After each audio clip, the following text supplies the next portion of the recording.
could be here then? And where would the threat assessment come from? Does anybody know? Steve? I'd maybe look at the current leadership over at maybe the Capitol Police in conjunction with the current Sergeant Arms. Okay, so it would be the head of Capitol Police and the city and the acting Sergeant at Arms. That is correct. To give you the current information on that. And would they coordinate with the Metropolitan Police? Well, if there was intelligence that would indicate the need for such activity, it would usually be shared with our partner, our local law enforcement, which share our perimeter and our borders. And if there was a threat out there, would that be public? Would there be some public information that they would put out normally? Again, that all has to do with the nature of the threat, the classification level of the threat. But again, that would be shared with law enforcement within the District of Columbia through the joint JTTF as well as the executive board for the JTTF. I'm flabbergasted that not that you don't know now, but that there's no public information about why we have all these National Guards here. I mean, does that surprise you? It's a significant security deployment. Again, I believe it's based on the facts of what they've seen. You know, hindsight being what it is. It's the facts of what occurred on January 6th, this unprecedented insurrection. Yeah. Thank you, Mr. Chairman. Thank you, Senator Hassan. You're recognized for your questions. Thank you, Mr. Chair, and thanks to all of the witnesses for being here today. I especially want to take a moment to acknowledge the heroism of the officers of the U.S. Capitol Police, law enforcement, and other employees of the Capitol who bravely worked to protect our democracy on January 6th. And who have done so much work to restore our Capitol since that day. I also want to thank all of the families of our law enforcement and Capitol Hill staff for what they went through watching this unfold in real time. I want to start with a question to Chief Contee, if I could. Chief, Washington, D.C. is obviously no stranger to large assemblies and protests. So what is the standard process for protests in Washington, D.C. when it comes to interagency coordination and information sharing? And following the events of January 6th, what recommendations do you have for improving coordination and information sharing? Thank you for that question. There are several discussions, meetings that take place between the municipal police department as well as our federal partners. We oftentimes have coordination calls with the National Park Service, simply because in a lot of the federal lands, they authorize the permits for the federal land. So there's coordination that has to happen there between the Metropolitan Police Department, U.S. Park Police, U.S. Capitol Police, U.S. Secret Service. With respect to the intelligence, again, you know, our partners from the FBI, they're often part of those discussions. I think that the thing kind of going forward that certainly needs to be looked at with respect to specific intelligence has been outlined throughout some of the testimony today. When there is specific information that warrants us to perhaps posture differently, our notification system needs to be different. The JTTF distribution list that we have is not something that is a monitored list 24 hours a day, 7 days a week that would generate an immediate response to that. When those communications are sent out, there are staff members who at some point will get to that information. But I think that, that has been laid out, you know, when we're talking about something of this magnitude that could potentially happen and ultimately did happen in our city, it should posture us to move differently. Perhaps with convening phone calls, you know, immediately and not, you know, counting on an email or something, making it through the chain, to the levels that it needs to make, you know, for other decisions to be made. Well, thank you for that answer. One of the things I would observe is sometimes ahead of events like these, just scheduling ongoing check-ins with leadership at all of the agencies that need to coordinate can have the effect of sharing information in real time. I want to move to a question to Mr. Stenger, Mr. Irving, and Mr. Sund. The Secretary of Homeland Security has the authority to designate events with national and international significance as national special security events. But that didn't happen for January 6th, even given the threat information readily available ahead of time. Designated events are eligible for expanded federal support related to the security of the events. So prior to January 6th, did anyone from the Department of Homeland Security contact you about a potential national special security event designation? And we'll start with you, Mr. Sund, and then move to the others. Thank you, ma'am. No, I'm not aware of anybody from DHS reaching out and requesting, if we want to follow up, if this wanted to be a national special security event, or if we were going to request that to be, or if they were going to identify and designate what they call a SEER, a special event rating, to the event. No, I'm not aware. Thank you. Mr. Stenger and Mr. Irving. No one contacted me. Thank you. And the same with me, Senator. No contact with me or my office. Well, thank you for those answers. I look forward to following up with the Department of Homeland Security about this during the next hearing on this topic. Mr. Sund, my last question. The officers of the Capitol Police work each and every day to keep the U.S. Capitol safe and secure. We are all grateful for the brave work of the U.S. Capitol Police officers on January 6th. Tragically, the law enforcement community has now lost 2 officers to suicide since January 6th as a result of the insurrection and the events then.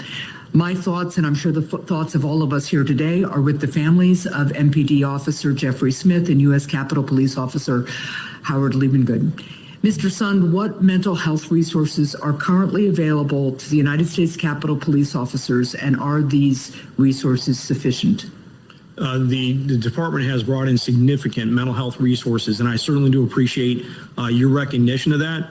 I've talked to a number of officers who have definitely gone through the battle and feel that they're feeling a lot of trauma from it.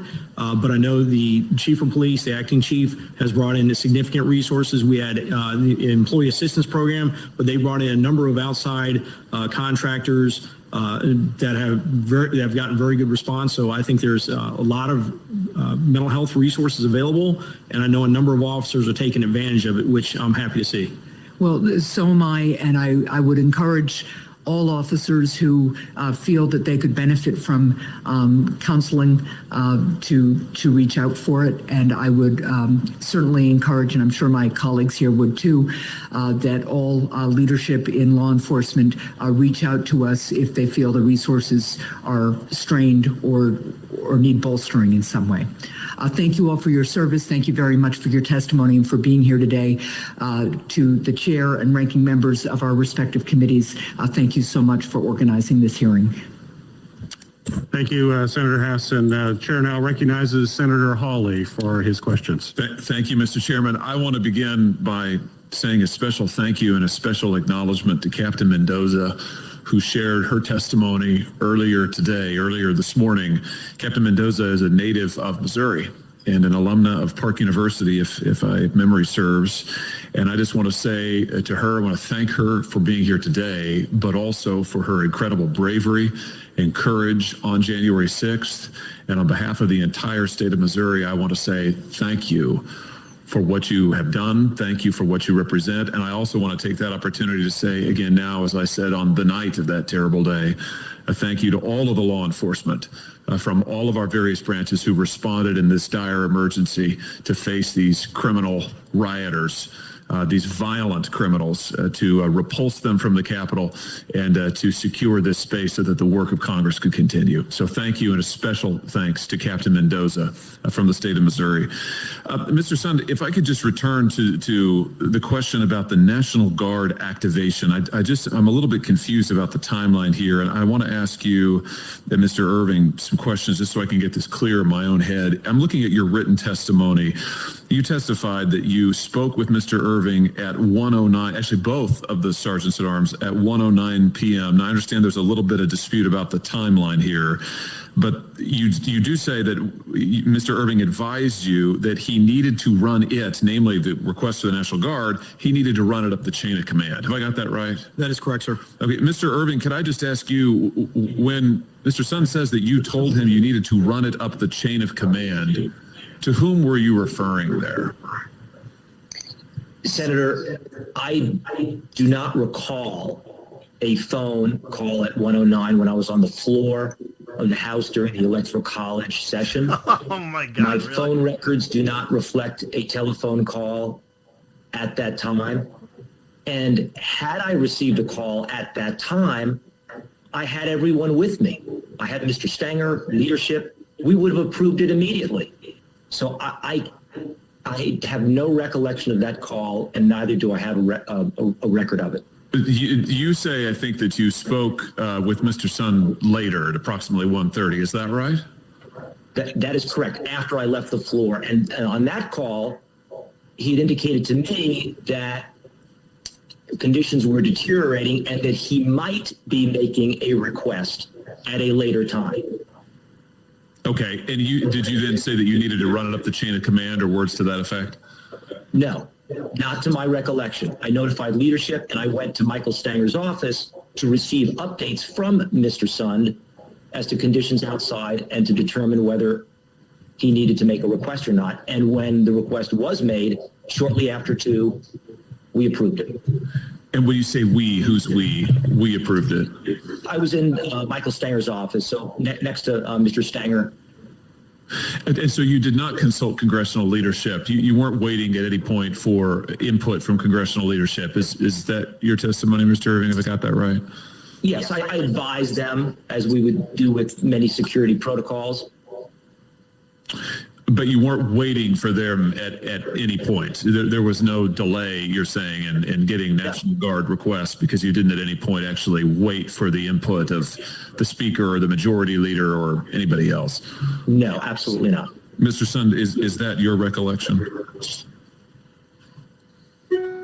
My recollection was at 1:09, while I was sitting in the command center watching things rapidly deteriorate, I made a phone call. The phone call was made in the presence of, I believe, both my assistant chiefs and possibly my general counsel, at which time I made the initial request that we need to activate the National Guard. The situation's bad on the West Front. I followed up at 1:22 to check on the status of the request. Okay. One of the things I'm trying to get clear on here is who would constitute the chain of command. Now, it sounds like Mr. Irving is saying that he actually never made that statement and he didn't consult anybody else. I mean, my understanding is from the statute, 2 U.S.C. Chapter 29, Section 1970, that in an emergency situation, I would think that this would qualify, that the Capitol Police Board does not have to consult with members of the Senate or House leadership in order to make a request for deployment of the National Guard or a request of other executive departments and executive agencies. So it would seem strange to me that there was any talk about a chain of command that would involve anybody other than the Capitol Police Board, given the statute. But there seems to be some confusion about the basic facts and who asked for what when. Let me just ask you this, Mr. Sun. On Monday, January the 4th, you testified that you approached the House and Senate Sergeant at Arms to request the assistance of the National Guard, and Mr. Irving stated that he was concerned about the optics of having the Guard deployed. Is that right? Am I remembering that correctly? That is correct, sir. On the 4th, it actually wasn't a phone call. It was an in-person visit over to his office where I went in and requested the National Guard. And Mr. Irving, could you just clarify when you use the term optics, and maybe your recollection is you didn't, so maybe you could speak to that. Did you talk about being concerned about the optics of the National Guard? And then could you just elaborate on what you meant by that? Again, this is Monday, January the 4th now. Yeah, Monday, January the 4th, Senator, safety was always the deciding factor in making security plans. And the issue on the table was whether the intelligence warranted troops at the Capitol.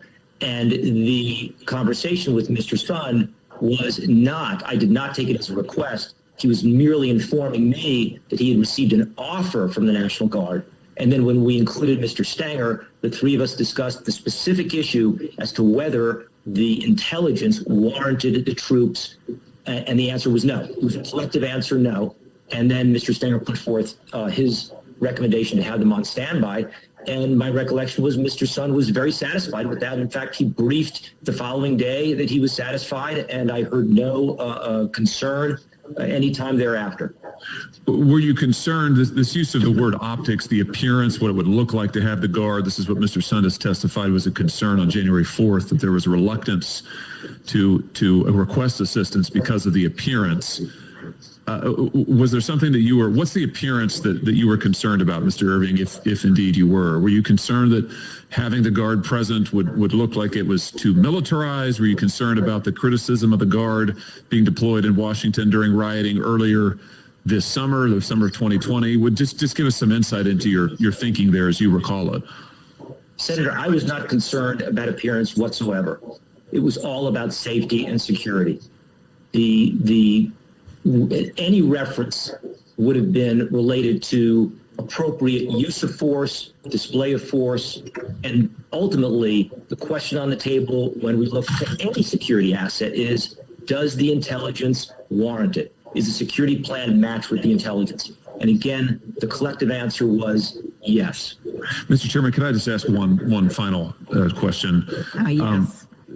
Thank you, Madam Chair. Thank you. Speaker Pelosi has asked retired Lieutenant General Russell Honore to lead an immediate review of Capitol security in light of the attack. The general has said that the leadership of the Capitol Police, that'd be you, Mr. Sund, and both of you, gentlemen, the House and Senate Sergeants at Arms, he's criticized you for, and I'm quoting now, the appearance of complicity during the attack, and also said that you were potentially undertook complicit actions. Those are his words during the attack. Mr. Sund, were you complicit in this attack on January 6th? Absolutely not, sir. I've heard those comments as well, and I think it's disrespectful to myself and to the members of the Capitol Police Department. Mr. Stenger, were you complicit in the attacks on January 6th?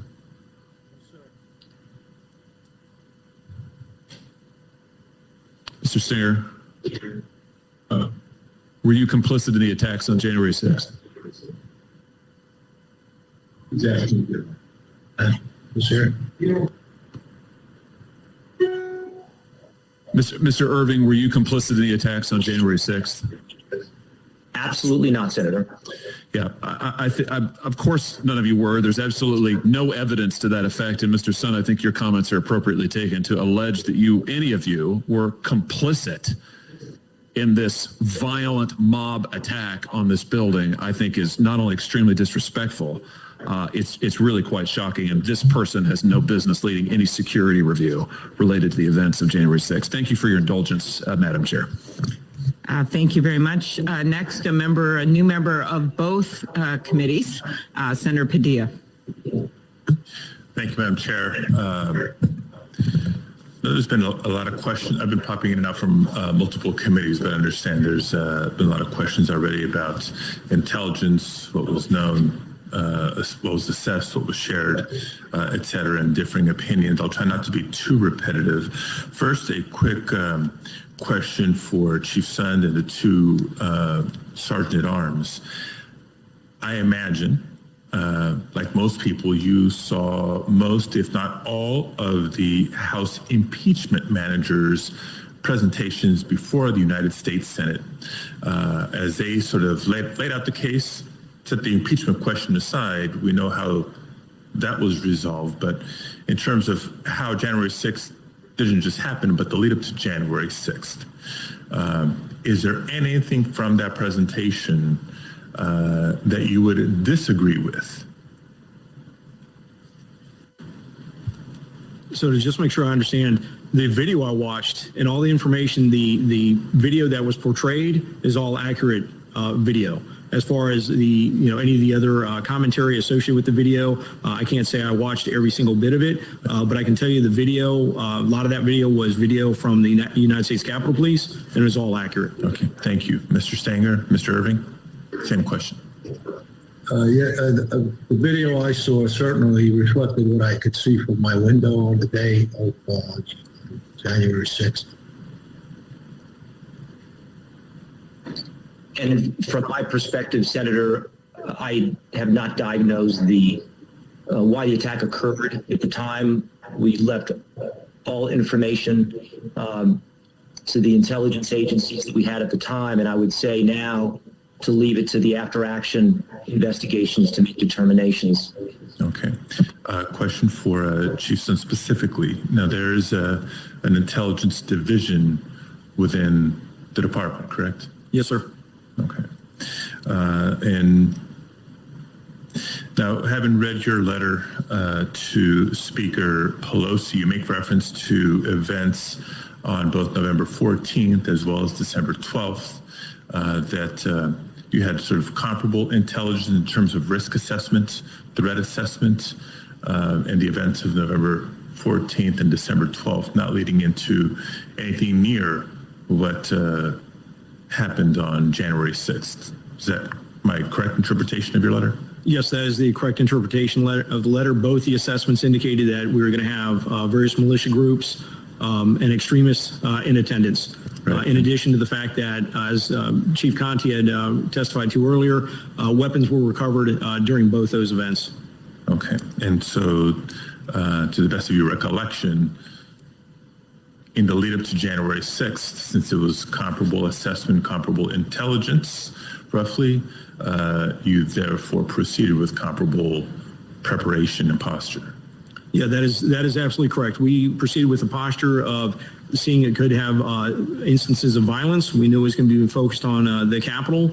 We knew that there was going to be members of Proud Boy, Antifa participating. And like I'd said before, not Capitol Police, not Metropolitan Police, not any of our federal agencies had any information we were going to be facing an armed insurrection of thousands of people. Now, if we take our experience with terrorism globally and look at case studies, both incidents that have been prevented and those that were successfully executed against the United States, is it plausible, and I know hindsight's 2020, is it plausible that the November 14th, December 12th incidents may well have been trial runs? The very extremist organizations you've referenced involved with the organizing and participation of November 14th, December 12th, to gain counterintelligence on how you and your partner agencies would be planning and preparing for such incidents. Well, as you rightly point out, when you look at some of the terrorist attacks that have occurred, there has been pre-planning, there has been pre-surveillance, pre-collection of intelligence on the security features. I don't know if the November and December were two instances of that, but I would suspect with the fact that we're finding this was a coordinated attack, I wouldn't doubt there was pre-surveillance. So we don't know they were, we don't know they weren't. That's my point. Correct. And I know the intelligence folks will be here at a subsequent hearing, but we're all in this together. In your letter and your testimony earlier today, you bluntly said the intelligence community missed this. That is correct, sir. That's the way I feel. Now, who was commander-in-chief on December 6th? When you say commander-in-chief? Who was the president of the United States? Donald Trump, sir. Overseeing the intelligence community that missed this. Repeat your answer. For the entire 18 agencies that represent the intelligence community? Yes, sir. They would be commander-in-chief. And who was that again? President Donald Trump. Shut up, idiot. Come on. Let me ask a couple questions on a different topic. I think it's obvious to many across the country. I was one of 3 senators who was not in chambers on January 6th. I had the benefit, if you will, of watching the events occur in real time, both inside the Capitol and outside the Capitol on television. One thing that was not lost on me and many people that I've talked to is the difference in both police presence and response on January 6th compared to events from last summer, when peaceful protesters were demonstrating in the nation's capital in the wake of George Floyd's murder. Last summer, they were met with significant force. A couple of data points. To date, some 250 individuals who were involved in the Capitol insurrection of January 6th have been arrested. More will likely be arrested in the coming weeks and months, but only a small number, about 52 of these individuals, were arrested on January 6th.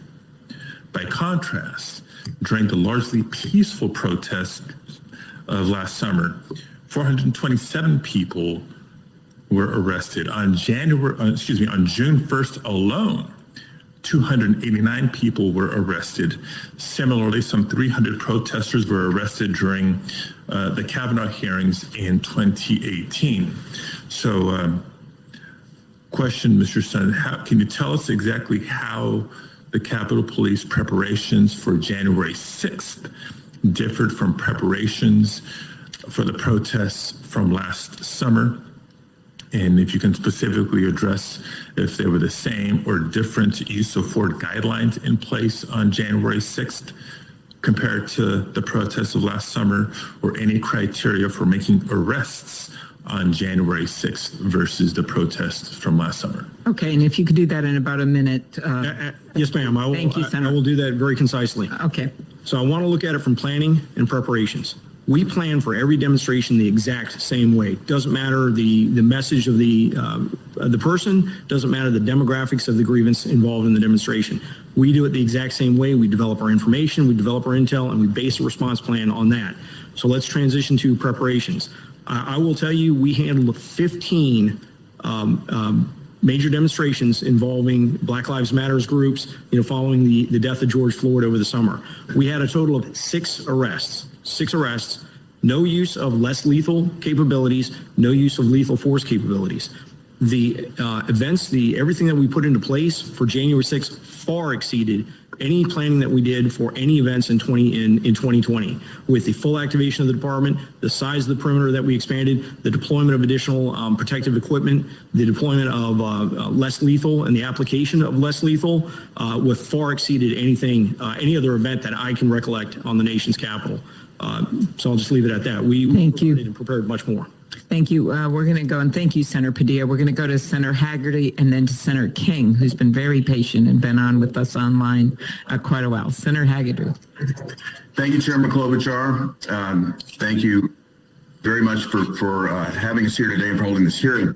I want to begin by thanking all of the law enforcement officers that are represented here today. You and your families, thank you for your sacrifice, and certainly my heart goes out to those families and their loved ones who lost their lives in this. In the spring and summer of 2020, many people criticized the use of the National Guard to help restore order in Washington following some of the worst rioting in decades. Mayor Bowser said that the Guard presence was, and I quote, unnecessary and maybe counterproductive. And a DC National Guard leader even had to tell his troops, I quote again, some of the DC public does not agree with our mission and may have nefarious intention toward our service members. And according to a January 5th Washington Post report, top Pentagon officials emphasized that on January 6th, the Guard would have a, quote, far more muted presence than in June, saying that, quote, we've learned our lessons and will be absolutely nowhere near the Capitol building. Mr. Sanders stated that despite attempting to attain National Guard support on Capitol Hill on January 6th, he was unable to get approval for such support. And several people today have referred to concerns over the optics of January the 6th. So my first question is directed to Mr. Sun.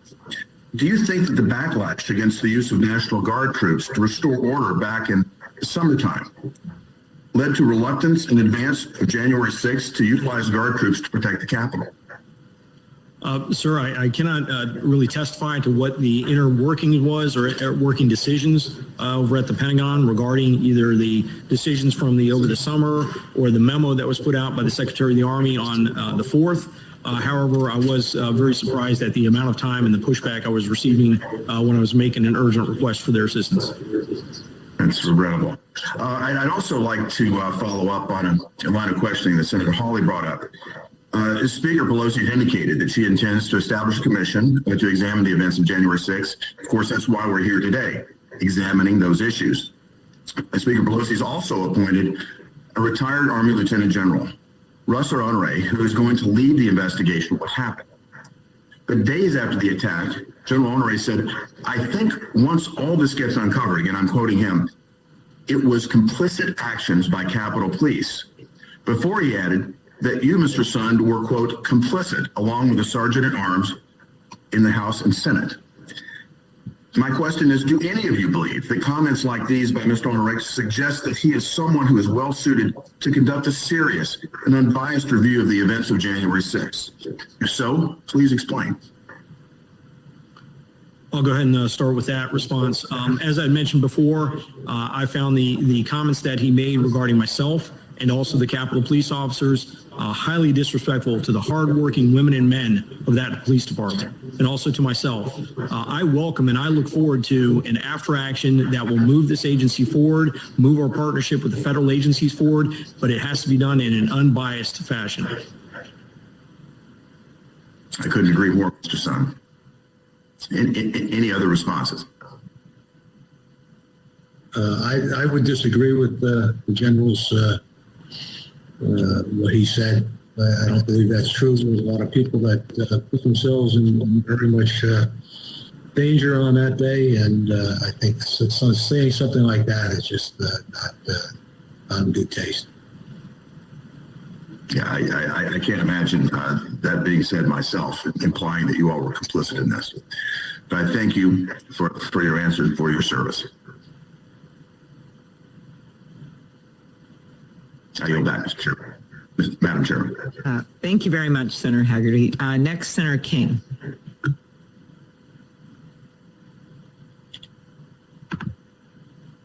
You may be muted, Senator King. No, I got it. Okay, great. Thank you, Madam Chair. And I want to thank the witnesses first for their patience this morning and their thoroughgoing answers. This has been a long hearing, and I really appreciate it. And I appreciate the fact that although you all are no longer, other than the chief in Washington, no longer in your positions, you've come forward to give us the benefit of your observations. It seems to me one of the clear, and I'm not going to plow this ground again, but one of the clear pieces of information we've learned today is an intelligence failure. Not necessarily a failure of intelligence, but a failure to communicate intelligence. And I think that's something that we all need to think about, and you can be very helpful to us in suggesting what should be the chain of communication in terms of intelligence. You can't adequately prepare if you don't have the information, and it clearly seems to me there were some failures. Chief Sund, I have a specific question for you, and it's more forward-looking, but I'd appreciate your insights. The question is, how do we protect the Capitol from either an angry mob or, probably more likely, one or two or three malignant actors without turning it into a fortress?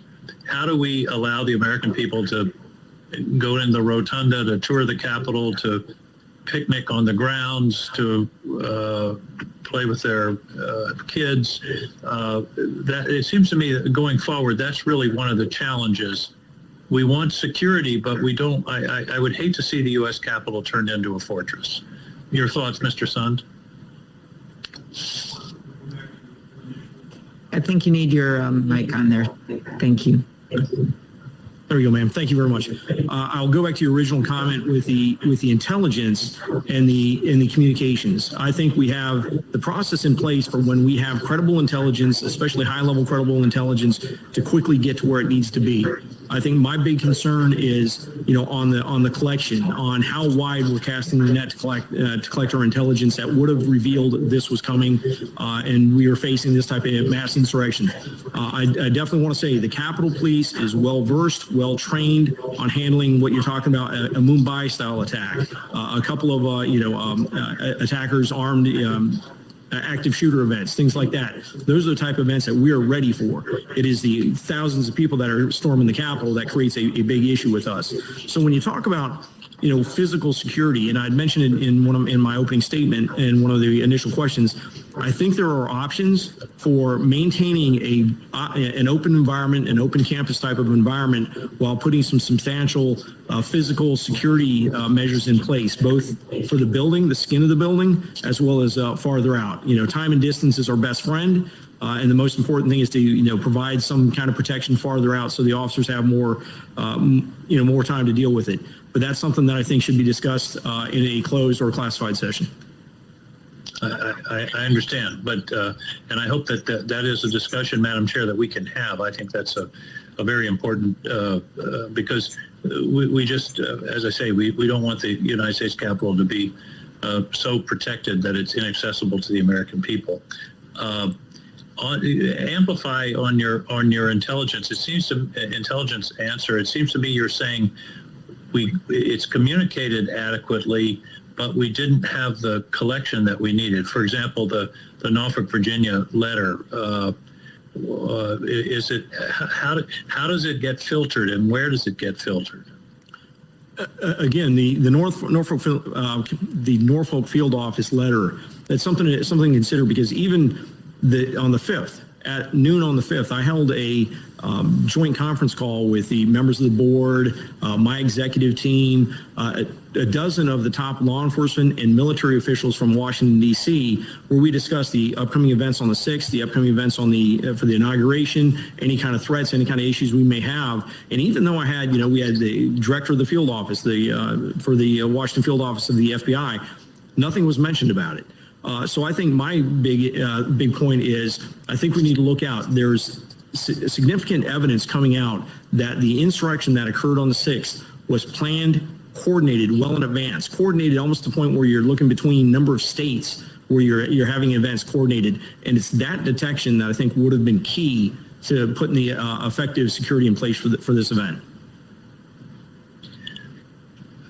Finally, when we're talking about providing this level of security, is there a playbook? Is there a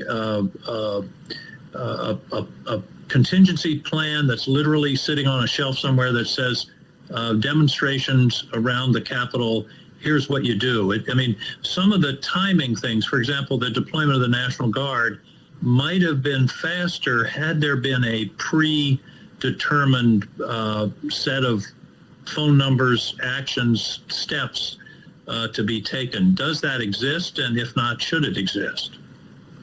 To the level where you're including the National Guard, there's a process where we handle special events and demonstrations, but I tend to agree that we need to streamline the process that we request the National Guard in the future. And yeah, because clearly there was a delay there that was an important part of the response at the time. Madam Chair, I want to thank these witnesses. I think they've really made a contribution, and they made a contribution when they were serving in their respective positions. Thank you. I yield back. Thank you. Thank you, Senator. Senator Sinema is recognized for her questions. Oh, thank you, Mr. Chairman. My first question is for Chief Contee. What coordinating actions were taken in the weeks leading up to January 6th to share intel across federal and local law enforcement? And what security planning took place, and with which agencies? Thank you for that question. So there were a series of several meetings that took place leading up to the events of January the 6th. There were the weekly law enforcement partners calls that take place where our federal partners are part of that. There's the First Amendment coordinating calls that took place, at least two of those, prior to this event. There's a National Park Service permitting call that also took place prior to this event. And as Chief Sun mentioned, several calls involving several of the law enforcement entities leading up to the events of January the 6th. So there are a significant amount of phone calls or virtual meetings that took place leading up to January the 6th. Thank you. And could you talk a little bit about what you see as the mistakes that were made or the holes that didn't help connect all those dots in those meetings and coordinating prior to January 6th? So I think the major issue, at least from my perspective, I think that in terms of the sharing of information, how it's shared, I think that is where the focus should be. Again, we're talking about a report that came from the Norfolk office on the day before, that night, it's around after 7:00 p.m., that was sent to email boxes. You know, as the chief of police for the Metropolitan Police Department, I assure you that my phone is on 24 hours a day, 7 days a week, and I'm available for any phone call from any agency that has information with respect to something of this magnitude happening in our city. Certainly, if there was information about one of our police stations being overrun or a federal building being overrun that was relayed to the Metropolitan Police Department, I assure you that I would be on the phone directly with the officials that are responsible for the law enforcement response to give them that information firsthand.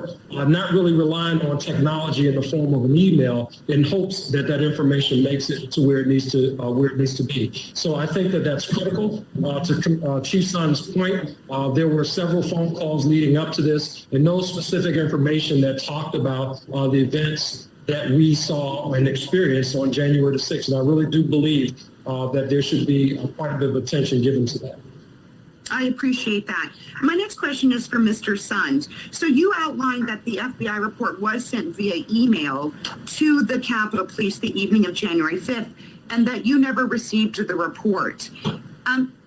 Is there an understanding within the system of how that report did not make it to you or to other individuals in leadership in the Capitol Police the night of January the 5th? I appreciate that question, ma'am.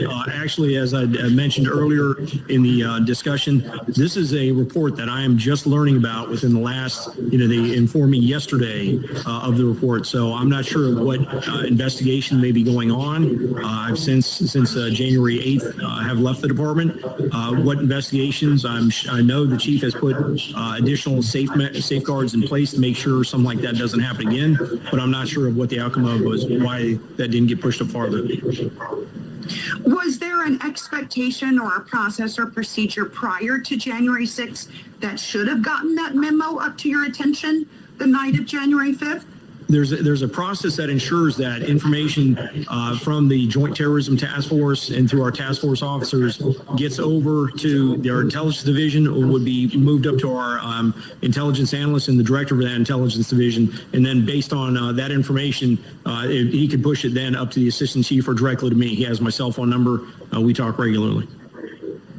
And so as you mentioned, you were just learning about this recently, but would it have been an expectation that the FBI would have called Capitol Police or someone on the Joint Task Force to alert the new intelligence in an expedited fashion, knowing that this information made it to the Capitol Police intel team on the 5th?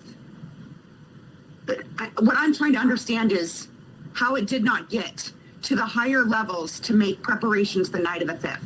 Right. I'll just go ahead and echo what Chief Contee had mentioned, that I do think that deserves additional focus. I think if we have information that's coming in the day before a major event that has that level of specificity, that it could get a little more attention than just being handled either through an email or electronic format. Mm-hmm. Was there any intelligence that you did receive in the several days leading up to January 6th that caused you to change any of the security plans amongst the United States Capitol Police?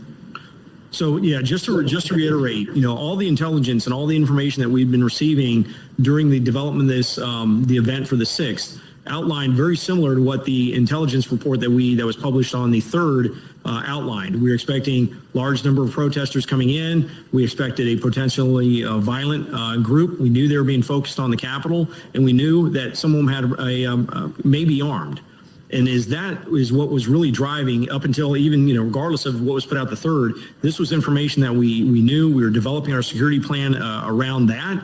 And that's when we looked at, based on our review of the November and December mega events, determined we were going to adjust our fence line and push our fence line out. And when we wanted to do that, that's when I'd requested the National Guard, knowing we're going to need support for the fence line. Thank you. Chief Contee, you stated that the intelligence that you had received on January 6th didn't differ from the previous MAGA marches, the two previous.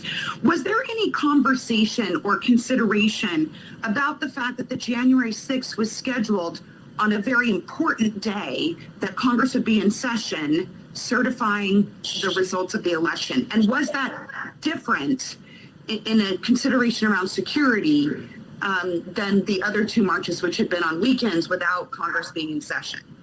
Absolutely, and that's reflected in the response posture for the Metropolitan Police Department.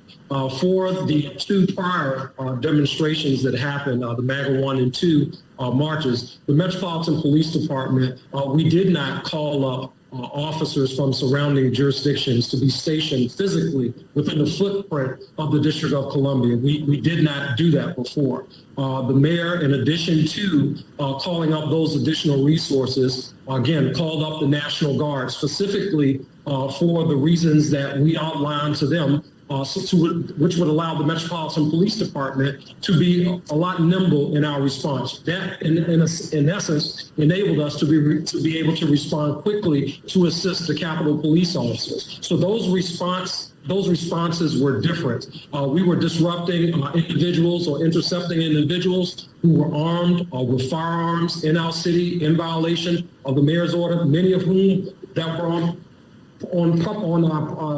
federal grounds. So the Metropolitan Police Department's posture certainly was escalated beyond what we did the prior two marches.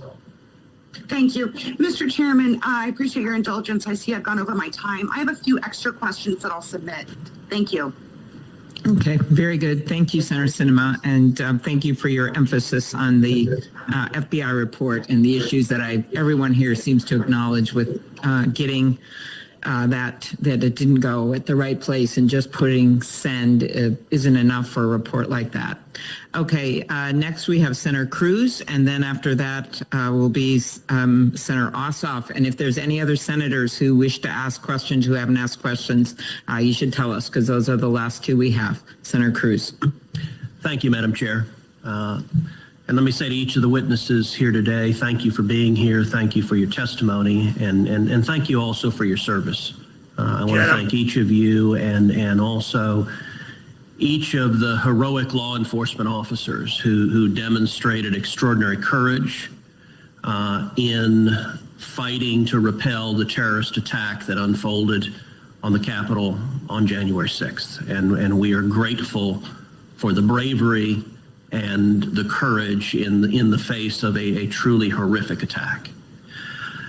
In the aftermath of that attack, there is naturally a process to assess what could have been done to better prevent that attack, to better secure the Capitol. And I think everyone recognizes that hindsight is different from a decision made in the moment facing the threat immediately, but this hearing is nonetheless productive for analyzing the security decisions and law enforcement decisions that were made real time, and for learning from them what can be done differently to ensure that an attack like that never again occurs. Chief Sund, I want to focus on, with some detail, your written testimony, and just walk through what occurred in the days preceding January 6th and then on January 6th. So in your written testimony, you say, on Monday, January 4th, I approached the two Sergeant-at-Arms to request the assistance of the National Guard, as you had no authority to do so. You go on to say, I first spoke with the House Sergeant-at-Arms to request the National Guard. Mr. Irving stated that he was concerned about the, quote, optics of having National Guard present and didn't feel the intelligence supported it.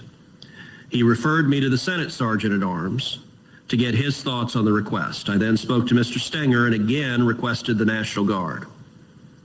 Instead of approving the use of the National Guard, however, Mr. Stenger suggested I ask then how quickly we could get support if needed, and to lean forward in case we had to request assistance on January 6th.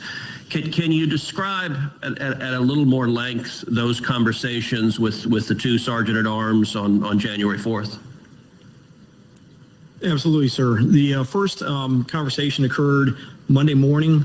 I went over, I'd have to refer to my notes, but sometime maybe around 11 o'clock in the morning, I met with Mr. Irving in his office. That's where I made the first request for the National Guard. He had indicated that I don't know if I really like the optics. I don't think the intelligence really supports it. He had, like we had said, recommended I talk to the Senate Sergeant-at-Arms.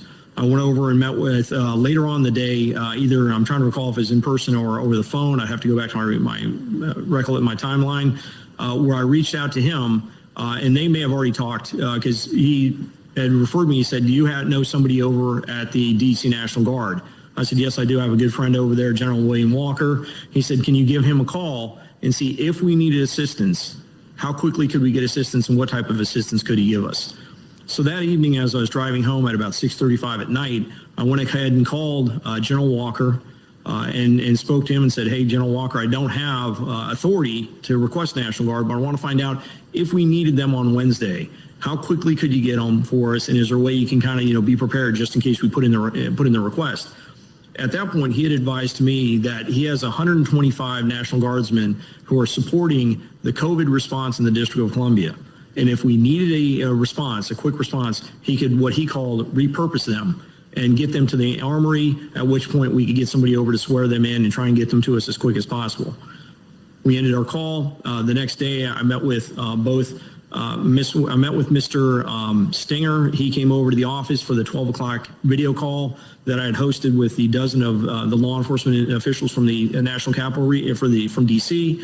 We spoke about it briefly there and told him what William Walker had told me, as well as I'd passed on to Mr. Irving. I think later on that afternoon, they both seemed satisfied with that response. So, Mr. Irving and Mr. Stenger, Mr. Irving, as I understand it, you have some disagreement with the characterization about the concern about the optics. So I would invite both Mr. Irving and Mr. Stenger to relay your best recollection of that conversation on January 4th. Senator, my best recollection of the conversation on January 4th was a phone call from Chief Sund indicating that he had received an offer for 125 unarmed guard that could be positioned around traffic perimeter checkpoints at the Capitol. My recollection again is, as we followed up with Mr. Stenger, the three of us engaged in a conversation whereby we looked at the offer in light of the existing intelligence. And the decision, the collective decision amongst the three of us, was that the intelligence did not warrant the National Guard. And my recollection, that ended the discussion relative to the offer. And the only question on the table is, should we perform any follow-up? And Mr. Stenger recommended that we ask that they be placed on standby. And that was the end of the discussion. So to the best of your recollection, did you make the comment about optics? And if so, what did you mean by that? I cannot remember my exact verbiage. Had I used any language to the effect, it was all in reference to whether the intelligence was matched to the security plan. And let me ask both Mr. Right, just real quick, anyone that could tell when someone's lying, he's definitely lying. Congressional leadership, either Democratic or Republican leadership, on this question of supplementing law enforcement presence, bringing in National Guard, either on January 4th or real time in January 6th? On January 4th, no, I had no follow-up conversations. And it was not until the 6th that I alerted leadership that we might be making a request. And that was the end of the discussion. Mr. Stenger? For myself, it was January 6th that I mentioned it to Leader McConnell's staff. So there's been some disagreement about what time phone calls occurred. I know Senator Portman asked earlier, presumably everyone has phone records. I think it would be helpful if each of you could forward the relevant phone records to this committee. And Chief Sund, you also reference in your testimony that you sent an email to congressional leadership.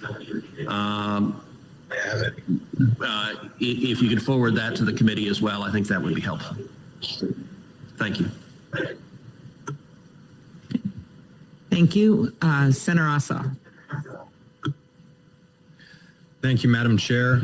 Thank you to our panel. Just want to take a moment and echo the sentiments of so many of my colleagues expressing appreciation for the men and women of the United States Capitol Police who endured a great deal on January 6th and showed great heroism. And also, Madam Chair, if I might express an interest in working with you to ensure that they're well taken care of and their needs are met. This discussion of the conversation that the three of you had regarding supplementary security support on January 6th raises the question of who's in charge. Is consensus between the two sergeants at arms and the chief of the U.S. Capitol Police required to make such a request? Mr. Sund? The request for the National Guard needs to go to the Capitol Police Board for approval, yes. Who has ultimate responsibility for the security of the U.S. Capitol complex? Which individual? I believe that falls under the Capitol Police Board. The Capitol Police Board. So there is no individual who has personal responsibility for the security of the U.S. Capitol complex. That's the way I interpret it, yes.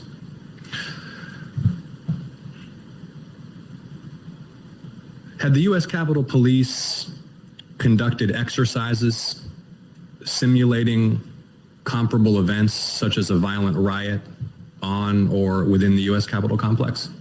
Part of our training for civil disobedience units involves dealing with riotous groups. So we do that training. We do training on people attempting to gain entry into the building. Officers are trained on how to handle if someone tries to come through your door unauthorized. But training for thousands of armed insurrectionists, they were coordinated and well equipped. No, we have not had that training before January 6th, but I'm sure we'll find a way to. I'm sure they'll find a way to do it now. So, if I understand correctly, Mr. Sund, you're saying that personnel had engaged in tactical training regarding techniques to repel attempts to breach the complex, regarding rules of engagement, but had any comprehensive exercises that included command, that included procedures for coordination with supporting agencies, that included requests for support, that included communications with the Department of Defense or White House officials or Guard units been conducted? Yes, we have. We do exercises that are very similar to what you're talking about before some of our national special security events. Those are the NSSEs, such as the inauguration. We'll do tabletop exercises that go through the process of what you're talking about. Yes. Thank you. And had the Capitol Police held any such exercises not pertaining to specific national security special events? So in order to deal with emergent contingencies like a riot, not associated with one of those moments specifically identified as requiring a whole of government security response? Yeah, one of the most important aspects of that you're talking about that we train our individuals to is what we call the incident command system. That's one of the systems that we feel really under the unprecedented pressure that they exhibited on January 6th begin to break down. The incident command system is established specifically so you have people that have the clearest understanding of what's happening either in the field or inside the building, in control of the resources to utilize to defend against whatever issue you're having or respond to whatever incident you have. It's really an all hazards approach, but that is something that's trained. We have it as part of our general orders. That is something that we'll need to look back on to see how it broke under this pressure. And I asked this question in part because of the account that's been shared regarding the coordination with the Guard unit, which was here for COVID-related mission. And if I recall correctly, you related that you had a conversation with the commanding officer and discussed mobilizing that unit if necessary, first via an intermediary stop at a Marine Corps facility to then come to the Capitol if necessary on January 6th. Were there not pre-existing channels of communication and procedures in the event you, not at a moment such as inauguration or a State of the Union, but on any given day needed a quick reaction force to provide security support? Well, I think that when you refer to it, I think it's the established process where if you're going to request them in advance or request them for an incident, I think what we need to look at is those emergency requests. But there is a process for going through the Secretary of the Army, placing an official request. Ultimately, we did that. We had to do a letterhead after the fact. We did the oral request first. and set it up that way. But I think what I did by reaching out to General Walker was to get an idea, much like as I was requested to do, if we requested them on the 6th, what kind of resources could they give us and what type of time frame would we be looking at? But I agree, there's already existing process and channels for making the request for National Guard. Right, because you in fact anticipated there might be some need based upon intelligence that your department was seeing. But on any given day, if a foreign terrorist organization decided to mount an attack on this complex, do the procedures exist and are the channels in place such that a quick reaction force can be mustered swiftly, such that someone in your position knows exactly who to call and they can do so without consulting with the sergeants at arms? I think what you're saying is what we need to look at, because I'd still be required to consult with the Sergeant at Arms to make the request for National Guard. Okay, my time is running short, so I want to ask you this. What is the intelligence budget for the U.S. Capitol Police, and how many personnel do you have in the intelligence division, or did you have when you served as the chief? I'd have to go back and pull that specific information. We have a number of intel analysts. We have a number of people that work there, both sworn and civilian. But I want to give you clear and accurate. Yeah, approximately how many personnel are in the intelligence division? I'd say approximately right around 30, 35 people. 30 or 35. And does the U.S. Capitol Police have the capacity to do any intelligence collection other than by making requests to executive branch agencies for raw intelligence or analysis? Again, when you talk about intelligence collection, we're a consumer of intelligence from the intelligence community. I'm sorry. We do have the ability to go and look at like open source, see what people are talking about on open source, but going and collecting in-depth, specific intelligence is something that we're a consumer of from the intelligence community. Thank you. Appreciate your time. I yield back, sir. Well, thank you very much. That was our last set of questions, and we're going to conclude this hearing. I wanted to say a few words at the end. First of all, I want to thank Chairman Peters and Senators, Ranking Members Blunt and Portman for conducting this hearing in such a professional way. We had a bipartisan agreement on how this hearing would be conducted, who our witnesses would be, and also the plan to have additional hearings, including one next week that we'll be announcing tomorrow with the Department of Defense, Department of Homeland Security, and the FBI, because clearly we have and our members have additional questions. I want to thank the witnesses, as I said, for voluntarily appearing before us. I want to thank Captain Mendoza for her moving words and bravery. In many ways, she represents all of the officers that were there that day. A few things that are very clear to me. The first is the statements at the beginning from all the witnesses. They may have disagreed on some details and, okay. But there is clear agreement that this was a planned insurrection. So, and I think most members here very firmly agree with that. And I think it's important for the public to know that. This was planned. We now know this was a planned insurrection. It involved white supremacists. It involved extremist groups. And it certainly could have been so much worse except for the bravery of the officers. Secondly, we learned about the intelligence breakdown. So many of the members of both committees asked about that, particularly the January 5th, the FBI report that had some very significant warnings from social media about people who were coming to Washington who wanted to wage war.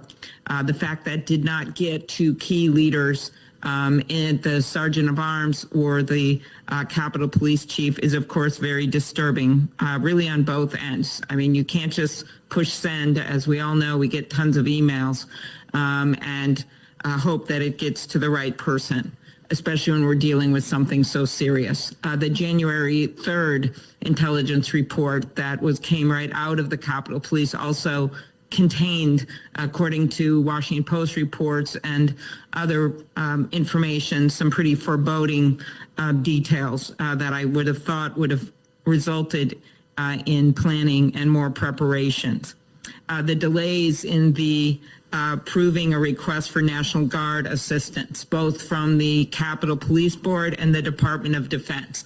The fact that the Sergeant at Arms were focused on keeping the members safe in both chambers while the chief was trying to get some emergency approval. To me, you can point fingers, but you could also look at this as a process that is not prepared for a crisis. And I think out of that, there's some general agreement, just based on talking to a number of members, that there should be changes to the Capitol Police Board, the approval process, and the like. And it's clear that that action must be taken not only to protect our Capitol, but also to protect the brave officers charged with protecting the citadel of democracy.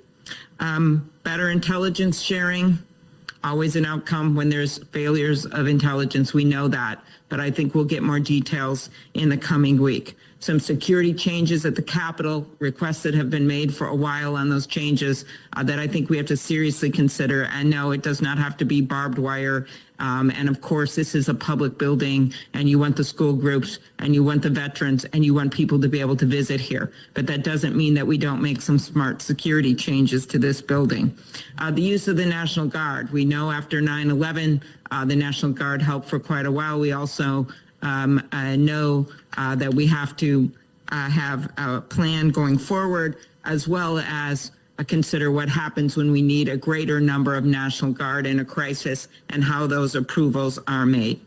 Those are just some of my takeaways. I'm sure many others will have more, but I do want to make it clear that there are some items of agreement between most of us on this committee, and I don't think we should let the words of a few become the story here, because I think this has been a very constructive hearing, and I want to thank our witnesses for coming forward as they did. And I want to thank Senator Peters, and we look forward to more hearings. Thank you. Well, thank you, Chair Klobuchar. I have enjoyed this hearing. Thank you for your leadership. It's been good working with you and your entire team with the Rules Administration Committee. And certainly want to thank Ranking Member Blunt and Portman and all of the members who came here together today to work in a bipartisan way to ask tough questions and to get answers. I want to thank Captain Mendoza for sharing her experiences. Certainly a very powerful way to start this hearing. But I truly appreciate each of the witnesses that were here today who came here today willingly and knew you would be asked tough questions, and you were willing to do that. And certainly we appreciate you for that effort. And while this hearing certainly shed some new light and offered some new information on what happened to the lead up, as well as to the response to the January 6th attack on our Capitol, it's also raised a number of additional questions that need to be asked. For the past 2 years, I've been working to draw attention to the rise of domestic terrorism, and specifically violence driven by white supremacists. We have only seen the threat of this violence grow, not just from white supremacists, but also from anti-government groups and people who have been swept up by conspiracy theories and just simple outright lies. The events of January 6th and the answers that we heard today only further highlight a grave national security threat that our current Homeland Security apparatus is clearly not fully equipped to address. Our national security agencies were overhauled, and they were forged in the aftermath of the September 11th attacks. And they're basically built around responding to foreign terrorist attacks. And they have been slow to adapt to this evolving threat of domestic terrorism that we have seen in the last few years. The Homeland Security Committee was created to oversee reforms to fix the intelligence failures that led to 9/11. And now I intend to ensure that this committee oversees efforts to fix the failures that led to the January 6th attack. There's no question our federal counterterrorism resources are not focused on effectively addressing the growing and deadly domestic terror threat. The January 6th attack marked a once-in-a-lifetime failure, and now we have the duty to ensure that the federal government is doing everything in its power to make sure another attack like this never happens again. We must align our counterterrorism resources and our intelligence gathering efforts to ensure we're focused on this dire threat. The FBI, the Department of Homeland Security, and the National Counterterrorism Center right now are 8 months late on a report to assess the threat posed by domestic terrorism. And we're going to continue to push them to complete this report as soon as possible so that we can take meaningful action. There's no question in my mind that there was a failure to take this threat more seriously, despite widespread social media content and public reporting that indicated violence was extremely likely. The federal government must start taking these online threats seriously to ensure they don't cross into the real world violence. I also plan to keep the pressure up on social media companies to work harder to ensure that their platforms are not used as a tool to organize violence. So this investigation does not end here today, and I look forward to our next hearing where we will continue to seek answers to important questions that were raised today and others that need to be answered. Before we adjourn, however, I have to do a bit of quick housekeeping. It's my privilege to announce the members of the subcommittees of the Homeland Security and Government Affairs Committee for the 117th Congress. The following senators will serve on the Permanent Subcommittee on Investigations. John Ossoff will be chair, Ron Johnson, ranking member, Tom Carper, Maggie Hassan, Alex Padilla, Rand Paul, James Langford, and Rick Scott. The following senators will serve on the Emerging Threats and Spending Oversight Subcommittee. Maggie Hassan, Rand Paul. Maggie Hassan will be chair. Rand Paul will be ranking member. Kirsten Sinema, Jackie Rosen, John Ossoff, Mitt Romney, Rick Scott, Josh Hawley. And the following senators will serve on the Government Operations and Border Management Subcommittee. It will be chaired by Kirsten Sinema. James Langford will be ranking member. Tom Carper, Alex Padilla, John Ossoff, Ron Johnson, Mitt Romney, and Josh Hawley. So congratulations to our new chairs, our ranking members, and to all members of our committee. I look forward to working with all of you in the months and years ahead. Officially, the record for this hearing will remain open for until 5 p.m. on March 9th, 2021 for the submission of statements and questions for the record. With that, this hearing is officially adjourned. All right. That hearing is done. What did we learn? Not a whole lot. A lot of pointing fingers and going back and forth and a bunch of stupid stuff. And we learned that YouTube is run by a bunch of commie bastards. If you can't tell, I'm still pretty bitter that they blocked the one page. We did have a second page set up that was going to handle all of our live streams, because I was actually planning on, before we got demonetized on that page, I was planning on only live streaming to one and then having the other one just be for news bits and things. But yeah, we were taken down. So we are currently live on YouTube on our backup channel, which I know a lot of people are going to be like, well, it's not against terms of service. No, it's not. It's actually perfectly acceptable to do it. But the problem is I never promoted it. So currently right now we have 125 subscribers, which means the 67,000 subscribers that we have on the other YouTube channel that's now been given a strike and blocked from posting for 30 days. Those guys have no idea what happened because the feed just cut out and that's it. So stupid, dude. So stupid. I'm super annoyed. Someone said they blocked both of the videos. They did not. The other one's live right now. Like, listen.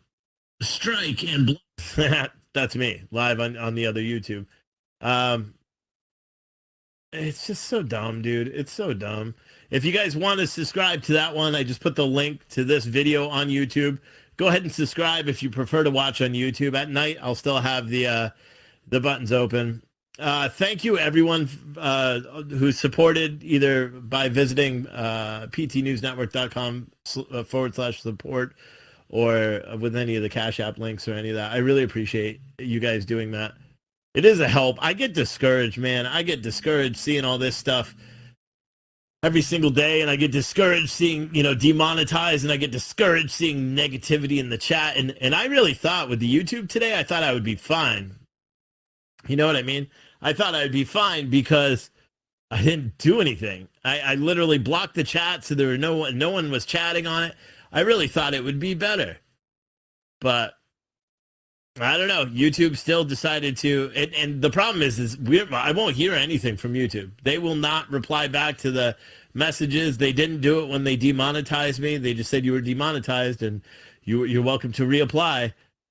But they don't tell you why. Like this time it said it was because it was copyrighted stuff. But I'm using a government feed, bro. I'm using a government provided media feed. It's specifically for news outlets. That's why we have it. And why was I taken down, but then Reuters, who was using the same exact feed, was allowed to live broadcast?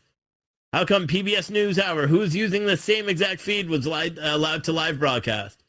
They all did the same thing. There was no chat going on, no anything. But whatever.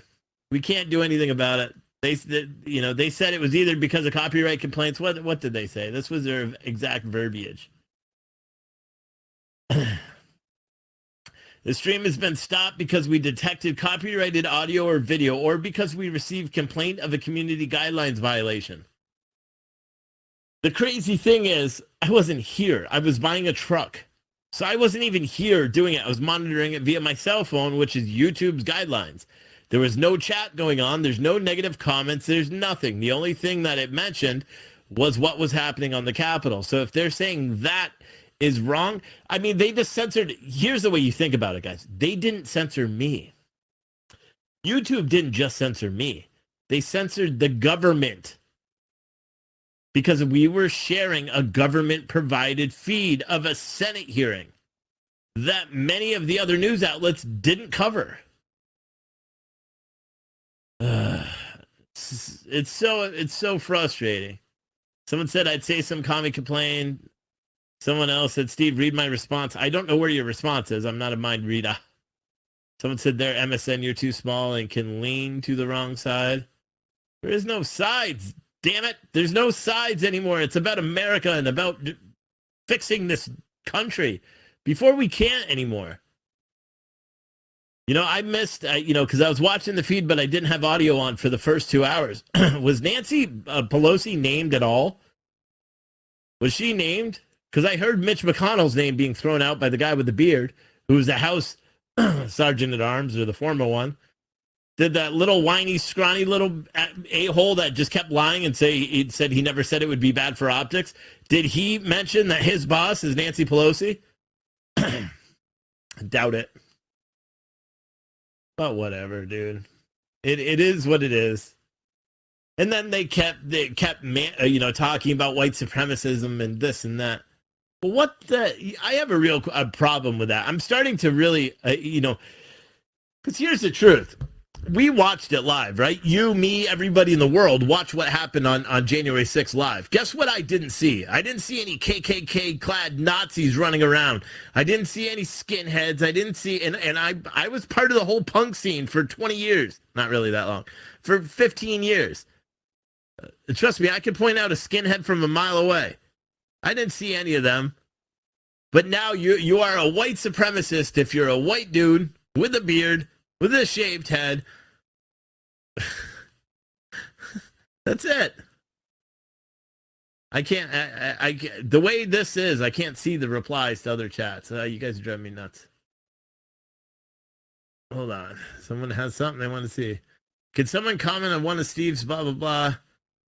They're able to censor you because of your website link, your clothesline. There's multiple misinformation claims against all conservative platforms who are selling Not My President apparel, as well as Kung Flu. Separately, there are copyright complaints on Yeet the circle back shirt because of the Chucky picture.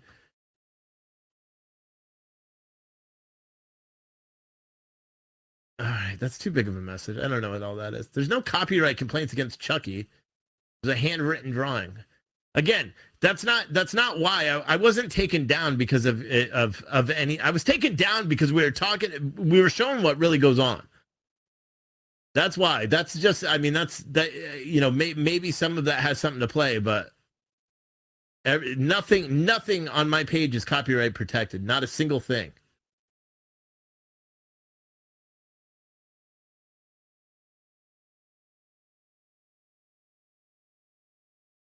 You're saying, I don't know. I'll read that later. Nothing was copyright protected. Not a single thing on my page. Someone said it's because of the website link is why they took it down. Which is, I mean, what are you supposed to do? We run businesses. I see website links all the time. They plop them up on the screen. They have them in the description of the video. Even if that is true, it's still bullshit. It's still censoring. It's still censoring. Why? My wife asked me the other day, why is it acceptable for people to sell Not My President shirts with Donald Trump's face, but then when you sell them with Biden's face, it becomes a big transgression? I'm just so frustrated. I'm frustrated. And you keep hearing white supremacists. When was the last time we heard of actual white supremacist attacks in the United States? Because we can name virtually every other type of attack, right? When's the last time you saw headlines of a racist-oriented attack? The last racist-oriented attack we have any evidence of was Louisville, when the guy wearing a Breonna Taylor shirt walked in and killed 3 people sitting at a table. That was the last one. He's not a white supremacist. So I just don't understand. They just keep calling everything white supremacist attacks. You take away from the real white supremacist attacks, if there even are any anymore. So stupid. To be a patriot is now being a white supremacist. And they say that about the Proud Boys and all that stuff. And yeah, there's some Proud Boys that are out there on the fringe, but I've met them. They're not that bad. They're just a bunch. It's like literally a bunch of people like me that just like to beat the crap out of people when they drink. That's what it is. I know what I saw on January 6th too was disgusting. I spit on all you guys that were involved in that. It's just stupid, dude. I'm not making excuses for what happened on January 6th. I know a lot of people hate it when I say it, but what happened on January 6th was disgusting. It was not patriotic. Not a single person that sieged that Capitol is considered a patriot to me. And I hope they all get the max. But you know what? Those people that would just testify today should be under arrest too. Nancy Pelosi, Mitch McConnell, they should be under arrest today too. They have the responsibility to hold people accountable if you're really going to do it. If it's white supremacists, why do you have people of color facing 7 federal felonies for their actions that day? Is he just the oddball out? They should arrest all these people that are dealing with all this stuff. That's what they should do.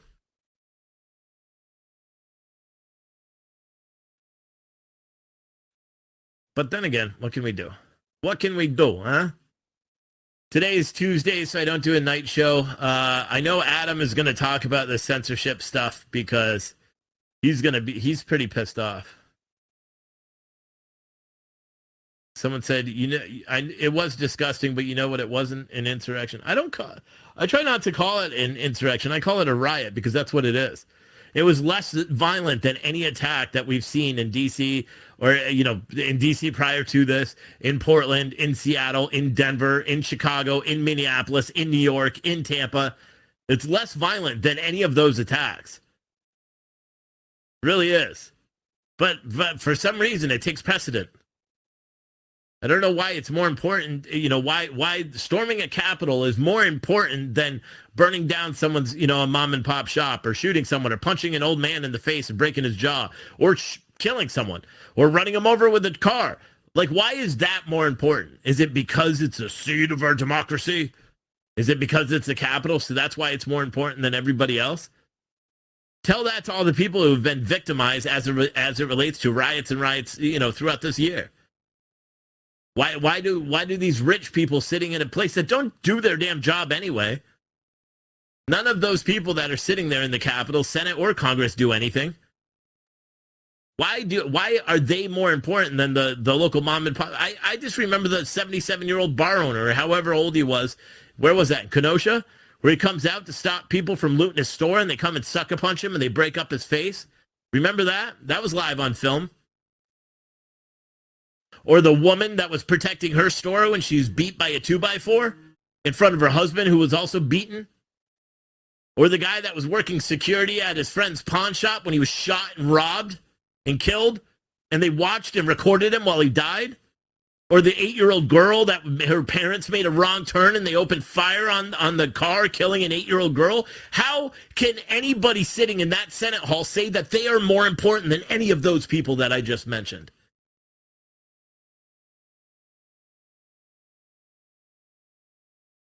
because they're not to me. And they shouldn't be to themselves either. Doesn't matter about party lines. It doesn't matter about anything. The only thing that should matter is that it's not right. It's not right. What's going on in this and all. I believe, yeah, we, just like the idiot chick said, the senator said there. I think it's great. I think it's great that they're going to address the failures that happened, but really address them. Nancy Pelosi's name should be said at the end of every sentence because she has a direct responsibility to protect the Senate. That's her job. That's what the Speaker of the House does. But no one's there to hold anybody accountable. You have a first-term senator that's now chair of some intelligence. I mean, come on, bro. We can do better. That's all I have to say. But I'm going to end this live feed. Again, Adam will be live tonight, 8 o'clock. Then BCP will be live at 9 o'clock on ptnn.tv. Please, if you haven't already, please subscribe because YouTube is probably just going to kick us off on the other page. And we're probably just going to continue losing everything that we have because YouTube sucks asshole. I'm sorry for swearing, but big old hairy butt is what they suck. I don't know. I'm so mad. I'm trying to be censored here, and I'm so mad. I want to flip my table and take out some aggression. I can't work out this week because I'm competing this weekend, so I'm literally just sitting here stewing. There's nothing I can do. I shouldn't. Yeah, I know what see, because there you hear the whine. It's that cable. There's nothing I can do about it. I'll fix it eventually. But it's frustrating, man. I'm as frustrated as you could be frustrated with everything, and censorship is real. Why do you have to keep censoring? Let people can disagree. That's the thing. And we have the problem in the chats too, where trolls come in and start, talking all sorts of crap all the time. We can disagree with each other. We have to still be cordial, but you can disagree. You can say, oh, Trump sucks ass. Who cares? I don't care. I personally hate Biden. I think he's a horrible person. He's going to drive our country into bankruptcy. But whatever. But the thing about America is we have the freedom, or used to have the freedom, to believe and say what we want to a certain extent. You can't call fire in a theater, but you know what I mean? We have that ability, right? That's what we're supposed to have. Why is that over? Why could I run the risk of having my channel deplatformed because idiots go into on the chats and say something stupid? Why could I lose my platform on social media because I choose to say something against what is currently going on in our country? Why is it that when I read the chat, people have to argue back and forth and complain with each other about this and about that, and then send me messages saying, you need to ban this person. You're pissing off all the members because you're not doing this in the middle of your live show while you have thousands of people watching and you can't stop your show live. Go in there and delete someone who's just being an idiot to rile you all up. Why do we even have to do that? Why can't people just start being civilized and just be like, okay, we could do better. I could do better. You could do better. We all could do better. How come we just can't do that? I know it sounds so easy, right? And I say the same thing, but then I listen to these things when I played the shut up buttons during that speech, I got so pissed off. That was me because I was yelling it for 5 minutes before. Shut up. Shut up. Finally, I just, unmuted my mic so you guys could all hear it. I do the same thing. I'm not any better than anybody else. We all agree. Or we all disagree with things in life. But it's how we deal with it. What I would ask people to do, just block people yourself on the social media stuff. Don't the mods will catch it eventually, but I mean, on all of our platforms, we have to do better. Because I'll be honest, at PTNN, I regret ever asking them to put that live chat in there. I really do. It's caused more problems. I have more people cancel memberships because of the shit that's said in that chat. We have clicks now, I never wanted it to be clicks. So on PTNN side, so anyone that's ever looking to start your own live stream channel, don't put a chat. Because now we have clicks. We have people that come in at certain times of day and they treat it like it's their own. And effectively it is. The problem is some of them are not so open to other people. And it causes conflict and people start and fighting with each other and yelling, and then they'll cancel their memberships. They'll send me emails. How many emails do we get all the time? Every day. Oh, so this is being said in your chat. This is being, I can't monitor it. And that's why it's just easier to shut it all off. And that's what I did today. I shut off my YouTube chat because I knew it was going to go nuts. And I still got my video removed. We literally live in a world where we can't win, boys and girls. We just can't win. Denise said, I've subscribed there, but hardly ever use it. No particular reason, though. Yeah, so next week I'm going to do so. I'm not going to remove the chat. I signed a contract, so that chat costs me money every month, and it's going to stay there. But what I am going to do is I'm going to clean out a lot of the other videos, and I'm going to start religiously putting these videos up and really trying to work at keeping that current, because I have a hard time doing that because it requires so much effort.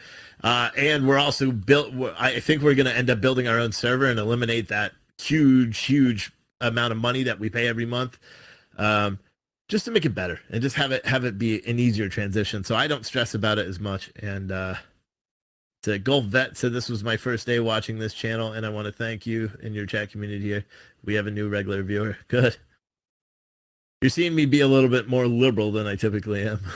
Because I really am. I'm at that point where we have to work together. Otherwise, we're all screwed. We're going to end up fighting each other.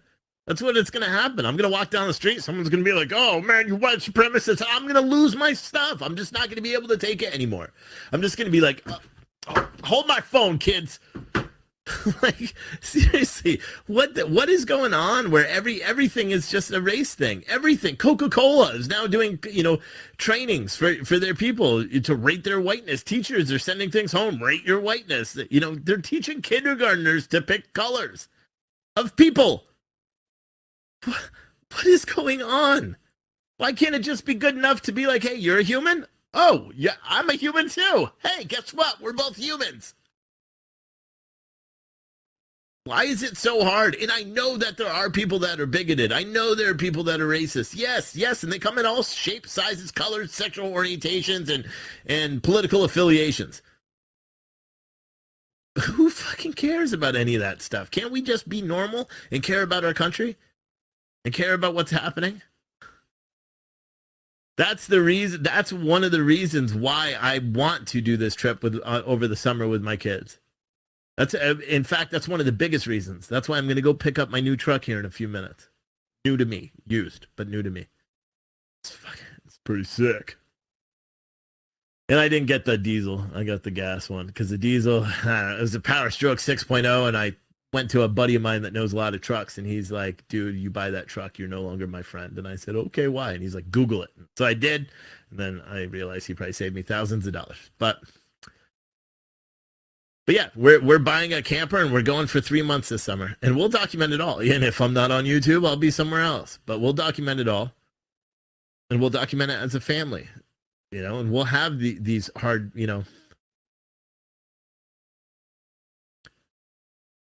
I'm worried about my kids. I'm worried about my kids having I almost just started crying there.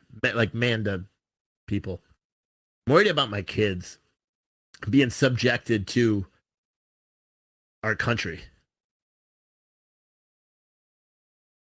I really am.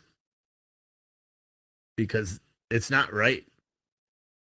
It's not right. What they're going to have to go through, just the progression that we're seeing it now, what these kids are going to have to go through in high school and all that.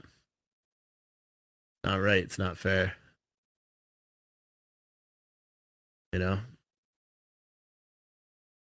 I have more faith in us as humans that we can do better. And hopefully taking the kids this summer for, a long trip. My wife is like, are we going to be able to be in the car? And I said, listen, it's worse just being at home. Now, it's worse sending the kids to school. It's worse turning on the morning news. It's worse watching any show.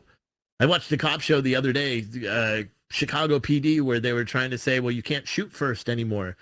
You have to wait till they shoot before you shoot them because, otherwise you're going to be attacked and lose your job, and you can't do that.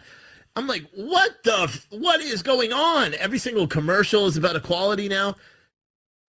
I'm like, it doesn't make any sense because the racism is being bred right now.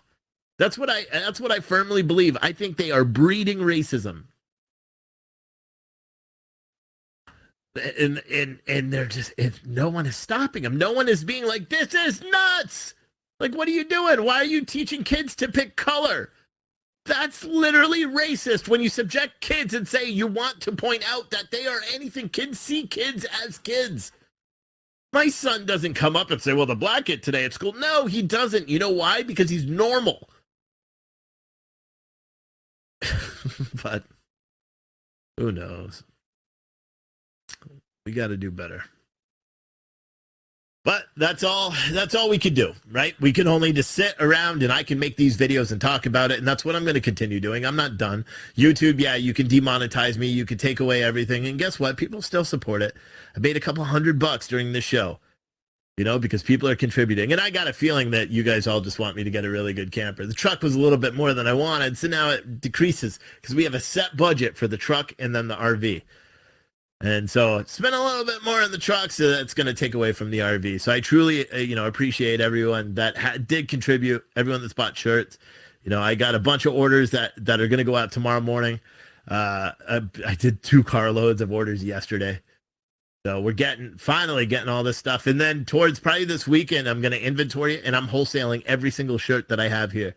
Every single one. It's going to be cheaper than it ever has. And the reason is because that's going to be my RV. That's literally, I was telling my wife that last night. If I could sell all these shirts, that is the RV. It was the stupidest thing I ever did was to buy all these shirts.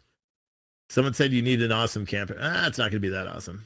We're working now with like a $13,000-$14,000 budget for a camper, which is still good. You know what I mean? We could still get a really nice one, but it's not as nice, It's not as nice as the $70,000 fifth wheel toy hauler. That's what I really wanted, man, because I could build a whole studio right in that toy hauler spot. Someone said I was reading an article today where sailors have to say another oath that they are not white supremacists. This whole thing is wrong. Oh, it's going to get worse, dude. It's going to get worse. It's going to get worse. You know what I wish? I wish there was more people. And maybe I just don't look at it enough, but I would like to find out, are there more people that are, people of color that have talk shows where they just talk about how dumb this is? Like truly how dumb. I saw a TikTok video where there's this black dude that was sitting and he was watching I guess the person who made the Coca-Cola class, he's watching her to speak. He's like, are you kidding me? He's like, because it's racist. It's racist. It doesn't make any sense. Rate your whiteness. That's racist. Even my liberal wife said that is racist, that if that came home from our school, that she would be banging on the school door saying, no, enough is enough. And my wife is a teacher and a liberal who voted for Biden. And she is even saying this is too much. Everyone is, what they're doing is they're coddling and pandering. And the problem is nobody believes it. Nobody does. Even the people that they're supposedly pandering and coddling. People of color don't even believe this stuff anymore.